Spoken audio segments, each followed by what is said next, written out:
ناديت من البعد ما حد سمع صوتي، لا ابوي لا صحبتي لا امي لا اخوتي،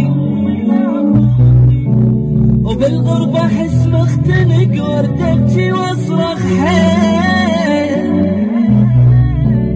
ومرات احس انتهت روحي وقرب موتي. ناديت